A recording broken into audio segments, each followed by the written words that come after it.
प्रभु यीशु मसीह के मधुर नाम में आप सबको शालोम। आइए हम परमेश्वर के वचन में से देखें इफिसियों की पत्री 3 अध्याय 20वां वचन पढ़ेंगे। अब जो ऐसा सामर्थ्य है कि हमारे विनती और समझ से कई अधिक काम कर सकता है, उस सामर्थ्य के अनुसार जो हम में कार्य करता है। राइट, इसे हम थोड़ा व्यक्तिगत करेंगे, हम इसे अपने लिए पढ़ेंगे। अब जो ऐसा सामर्थ्य है कि मेरी विनती और समझ से कहीं अधिक काम मेरे जीवन में कर सकता है, उस सामर्थ्य के अनुसार जो मुझ में कार्य करता है। प्रियो, मान लीजिए कोई समस्या आ गई, कष्ट आ गया, थोड़ा डर लगने लगा, थोड़ा संदेह होने लगा, क्या पता शायद ऐसा हो जाए, क्या पता शायद ऐसा हो जाए, क्या पता। शैतान आकर क्या पता मन में डालता, ये परमेश्वर की ओर से नहीं है। क्या पता ये जो है शैतान की ओर से है। याद रखिए, मान लीजिए आप संतान के लिए प्रार्थना कर रहे हैं, क्या पता तुम्हारी संतान नहीं होगी, क्या पता। इस तरह शैतान कहता है, अति शीघ्र मैं तुम्हें संतान दूंगा। इस तरह कहने वाला कौन है? परमेश्वर है। पता नहीं तुम्हारी बीमारी शायद ठीक नहीं होगी, ये बीमारी ठीक नहीं होगी, ये बीमारी अच्छी नहीं होगी, क्या पता शायद ठीक नहीं होगी। ये किसकी ओर से आता है? तुम्हारा चंगा करने वाला परमेश्वर मैं ही हूं। ये कौन कहता है? परमेश्वर। क्या पता शायद मैं जो प्रार्थना कर रहा हूं उसका उत्तर नहीं मिलेगा। इस तरह शैतान कहता है, संकट में तुम मुझसे प्रार्थना करो, मैं तुम्हें उत्तर दूंगा। ये कौन कहता है? परमेश्वर कहता है। सो क्या पता ये जो है आपके मुंह से या आपके मन में से निकलता है, समझो वो परमेश्वर की ओर से आया हुआ नहीं है। प्रियो, शैतान क्या करता है? किसे फाड़ खाऊं, शैतान दिन और रात क्या करता है? हमारे चारों ओर घूमता है। सामान्यतः वो कौन सा मंत्र जपता है जानते हैं? पता नहीं, क्या पता, क्या पता।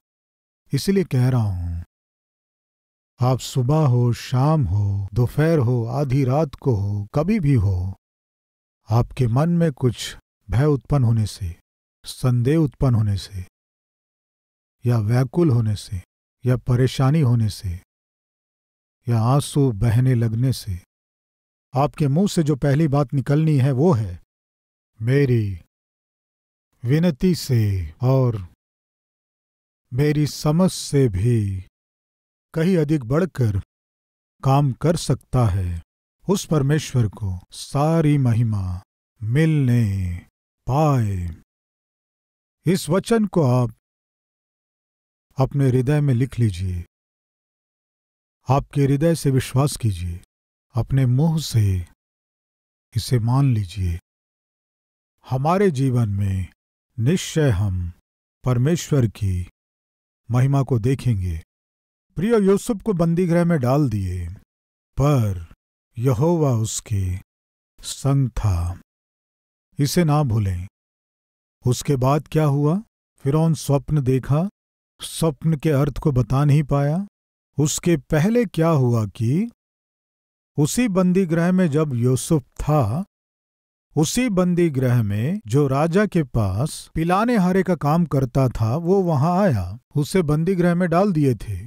उसने एक स्वप्न देखा, स्वप्न का अर्थ ना जानकर टेंशन में था। इस तरह जब वो टेंशन में था, यूसुफ उसके चेहरे में टेंशन को देखकर, क्या हुआ, क्यों तुम इतना टेंशन ले रहे हो, दुखी हो रहे हो, उदास हो रहे हो, क्या हुआ? कुछ नहीं यूसुफ, मैं एक स्वप्न देखा। हाँ, स्वप्न देखा तो पता नहीं क्यों स्वप्न देखा, तब से मैं परेशान हूं, डर लग रहा है। तो फिर एक काम करो, स्वप्न क्या है मुझे बताओ, उसके अर्थ को मैं तुम्हें बताऊंगा। क्या तुम मेरे स्वप्न का अर्थ बता पाओगे? परमेश्वर मुझे सामर्थ देगा। बताओ क्या है। उसने स्वप्न को बताया। उस स्वप्न के अर्थ को यूसुफ अद्भुत रूप से बताया। 3 दिन के अंदर तुमने जो नौकरी खोई है वो वापस मिलने वाली है, इस तरह बताया। कहे अनुसार तीसरे दिन ही उस कैदी को बुलावा मिला राजा की ओर से, आकर फिर से नौकरी में ज्वाइन हो जाओ, इस तरह बुलावा आया। वो कैदी बहुत खुश हुआ। यूसुफ, यूसुफ, जैसे तुमने कहा वैसे ही हुआ। मैंने कहा था ना तुम्हारे स्वप्न का अर्थ बता सकता हूं। ठीक है यूसुफ, मैं जाता हूं, बहुत थैंक्स। इस तरह जब वो जा रहा था, उसे देखकर, सुनो सुनो 1 मिनट, बोलो यूसुफ, बोलो। कुछ नहीं, मेरा एक निवेदन है, मेरा एक छोटा निवेदन है। क्या है तुम्हारा निवेदन? कुछ नहीं, मैं कोई गलती नहीं किया। अन्याय से मुझे इस बंदी गृह में डाल दिए हैं, ये तो हम सब जानते हैं, लेकिन राजा को ये बात नहीं पता है। तुम राजा के पास जा रहे हो, इसलिए तुम राजा से कहना अन्याय से बंदी गृह में डाल दिए, बताना। और दूसरा, मैं इस देश का नहीं हूं, मैं दूसरे देश का हूं। मैं अपने देश चला जाऊंगा, मुझे छुड़ा देने से काफी है, मैं अपने रास्ते चले जाऊंगा, ये मेरी विनती है। वो क्या कहा? बंदी गृह से मुझे छुड़ाने से मैं अपने रास्ते चले जाऊंगा। यूसुफ कहाँ जाएगा कहने से सीधे अपने घर जाएगा, पिता को देखेगा, गले लग के रोएगा।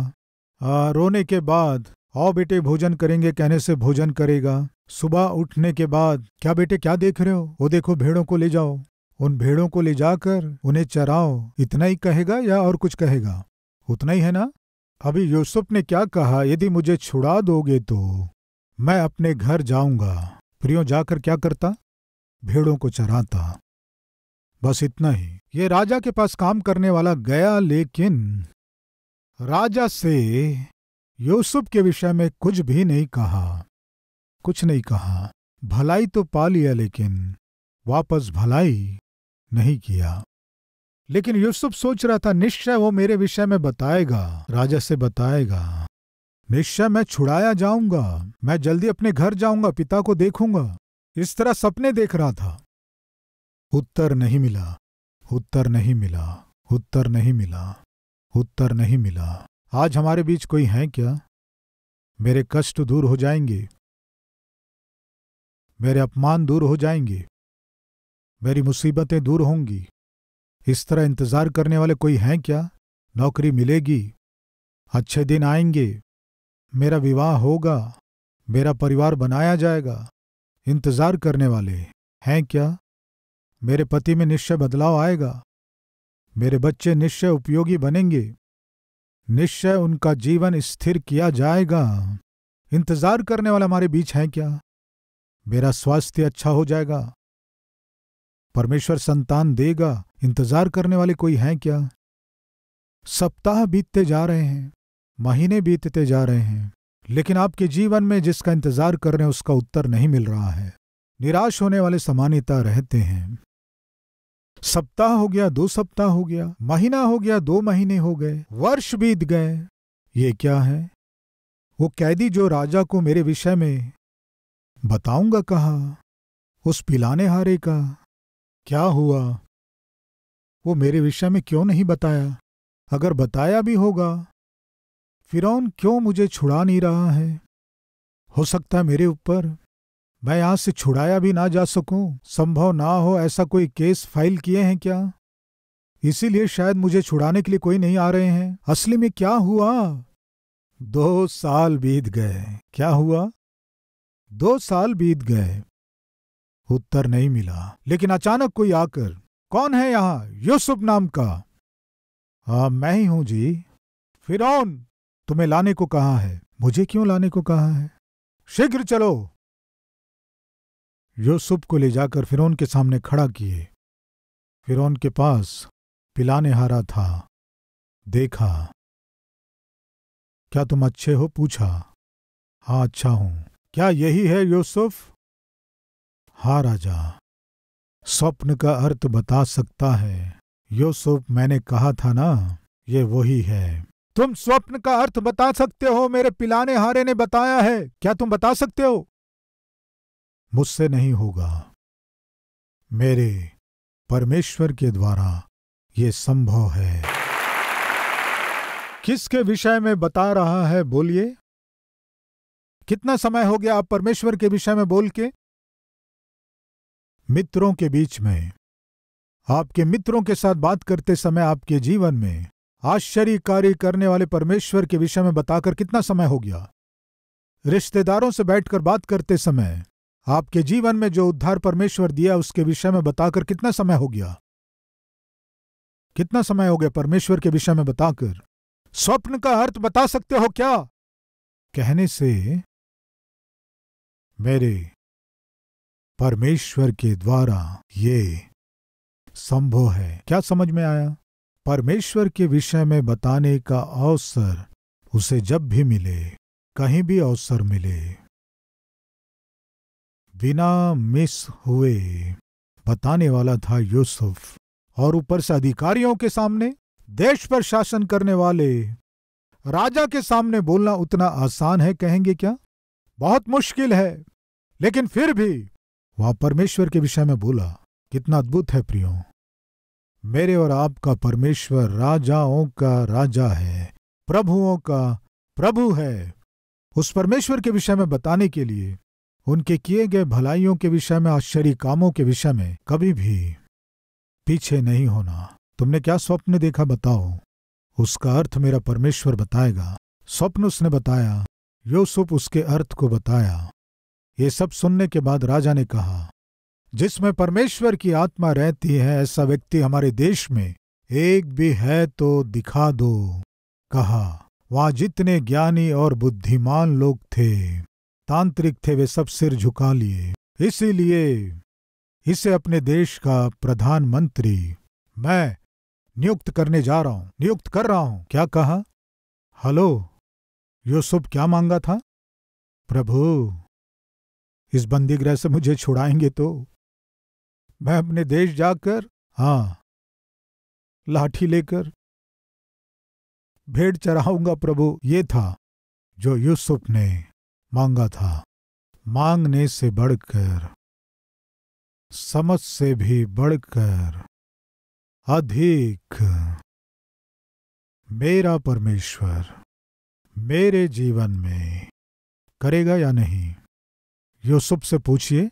सो रहे यूसुफ को जगाकर, यूसुफ, तुम्हारे जीवन में परमेश्वर ने क्या किया? मांगने से बढ़कर, समझ से परे अधिक मेरा परमेश्वर। क्यों? क्या मांगे? क्या मांगा? बंदीगृह से छुड़ा दो, मैंने कहा। मेरे देश भेज दो, मांगा। तो परमेश्वर क्या किए? बंदीगृह से सिंहासन तक ले गया। मुझ अकेले को मेरे देश ले जाओ कहने से मेरे पिता को और मेरे भाइयों को, मेरे परिवार के सदस्यों को, सभी को मेरे पास ही ले आया। समझ में आया आपको? वो अकेले जाने की आशा किया, लेकिन परमेश्वर ने कहा, तुम अगर जाओगे तो भेड़ों के चरवाहा बन जाओगे, भेड़ों को ही चराओगे। तुम्हें भेड़ों को नहीं चराना है, तुम्हें इस पूरे देश की प्रजा की चरवाही करना है। शासन करने वाले प्रधानमंत्री बनाऊंगा। कितना अद्भुत परमेश्वर है। पिता को बुलवाया, अपने भाइयों को बुलवाया, सबको बुलवा लिया। उत्तम स्तर में, स्थान में उनका बहुत ही प्रेम से ख्याल रखा। मांगने से बढ़कर और समझ से भी अधिक बढ़कर। बताइए, मेरा परमेश्वर मेरे जीवन में किया। 2005 में हमारा कलवरी टेम्पल प्रारंभ हुआ। प्रारंभ होने के बाद 250 लोग, 2 महीने होने के बाद 250 लोग। उस समय अनुषा ग्रेनाइट बिल्डिंग में हम आराधना कर रहे थे। इन 250 लोगों को चर्च भवन चाहिए। कहीं जमीन मिलने से अच्छा है, जमीन मिलने से अच्छा है, ये मैं सोचकर समाचार पत्रों में मैं देखने लगा कहीं जमीन बिकाऊ है क्या। तब मुझे 250 गज जमीन बिकाऊ है इस विज्ञापन को देखकर मैं जाकर वो 250 गज जमीन खरीदकर क्या करना है, भवन बनाना है। उसी समय उसके बाजू में खाली एक और जमीन है, वो भी 250 गज है। 245 या 250 शायद, मैं सोचता हूं 245 या 50 गज। बाजू में एक और था, उसे भी वे लोग बेचेंगे कहकर मीडिएटर ने बताया, प्रभु ये 250 गज जमीन, उसके बाद 250 गज जमीन, दोनों मिलाने से 500 गज। कितने गज? 500 गज जमीन।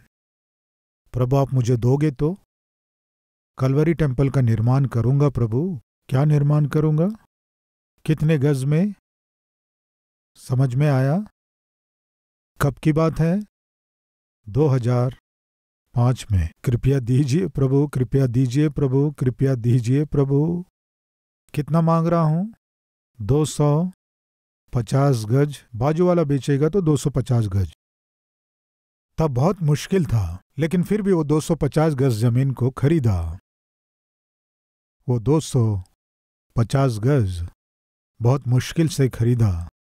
किस लिए बताइए? किस लिए? हाँ, मांगने से बढ़कर और समझ से भी बढ़कर अधिक देने वाला परमेश्वर। परमेश्वर कितना दिया बताइए? इतने बड़े स्थान को परमेश्वर ने दिया। 250 लोग बैठ सके ऐसा भवन मैं बनाऊंगा प्रभु कहने से आज हमारे इस भवन में कितने लोग बैठ सकते हैं जानते हैं आप? वो एक हॉल, ये एक हॉल, लगभग 40 से 45 हजार लोग बैठ सकते हैं। मैंने जो मांगा था 250 गज और उस परमेश्वर ने दिया लगभग 15 एकड़ जमीन। मैं जो निर्माण करूंगा सोचा 250 लोग बैठ सकें ऐसा भवन, और उस परमेश्वर ने निर्माण किया लगभग 20,000 लोग बैठ सकें इतना बड़ा भवन। और कितने दिनों में? 52 दिनों में। मेरा परमेश्वर मांगने से बढ़कर, समझ से भी बढ़कर, अधिकाई से मेरे जीवन में किया है और आगे भी करेगा। तब आप क्या कहेंगे जानते हैं? हाँ, आपके जीवन में किया होगा पास्टर जी, आपके जीवन में किए होंगे पास्टर जी, और मेरे जीवन में तो ऐसे कह रहे हैं क्या? अभी मेरा प्रश्न, मैं जिसकी उपासना करता हूं परमेश्वर कौन है? कौन है बताइए? यहोवा है ना? आप जिसकी उपासना करते हैं कौन है? यहोवा है ना? फिर उस परमेश्वर ने मेरे जीवन में किया है तो आपके जीवन में नहीं करेगा? करेगा या नहीं करेगा? प्रिय, एक छोटी लड़की और उसकी मां बात कर रहे थे। मां बहुत परेशान हो रही थी, बहुत बहुत परेशान हो रही थी। वो छोटी लड़की संडे स्कूल जाकर कहानियां सुनती थी। मां जो है आर्थिक तंगी के कारण, बीमारी के कारण जब बहुत परेशान रहती थी, बेटी बोली, मां उस दिन जंगल में परमेश्वर इजरायलियों की अगुवाई किया ना, वैसे ही हमारी भी अगुवाई करेगा, हिम्मत से रहो। मुझे कोई रास्ता नहीं दिख रहा बेटी। उस दिन जब कोई मार्ग दिखाई नहीं दिया, लाल समुद्र को 2 भाग कर दिया ना मां मूसा के द्वारा, हमारे जीवन में भी कोई मार्ग दिखाएगा, हिम्मत से रहो। मैं मूसा नहीं हूं बेटी। क्या बोली मां बताइए? मैं मूसा नहीं हूं बेटी। तुम मूसा नहीं हो सकती हो, लेकिन वो परमेश्वर मूसा का परमेश्वर है, हमारा भी परमेश्वर है। समझ में आया अभी? आप मूसा नहीं हो सकते हैं, आप हन्ना नहीं हो सकती हैं, लेकिन महान बात क्या है कि उन्होंने जिस परमेश्वर की उपासना की, उसी परमेश्वर की हम भी उपासना कर रहे हैं। केवल ये बात काफी है, हम हिम्मत से उसकी उपस्थिति में जाकर, प्रभु मेरे मांगने से बढ़कर, समझ से परे, बहुत ही अधिक मेरे जीवन में उससे भी बढ़कर करने वाले परमेश्वर जो आप हैं, बोलिए, आपको महिमा मिलने पाए। इस बात को आप अपने मुंह से बार बार परमेश्वर से कहिए। आपके विश्वास के द्वारा परमेश्वर अपनी महिमा को आपके जीवन में दिखाएगा। विश्वास करने वाले हैं तो घुटने टेकें। अगर घुटने टेकना मुश्किल है तो आप जिस स्थान में हैं, पूरे हृदय से प्रभु से इस बात को कहें, पूरे हृदय से, पूरे हृदय से। आपके पूरे हृदय में विश्वास भर जाए, धैर्य भर जाए, ताकत भर जाए। पूरे मन से प्रार्थना कीजिए। आइए प्रार्थना करें।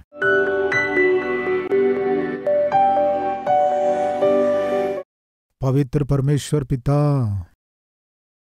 मांगने से बढ़कर, समझ से भी बढ़कर अधिक हमारे जीवन में जो कर सकता है, महान परमेश्वर आपको ही महिमा, आदर और इज्जत युग युग तक मिलने पाए।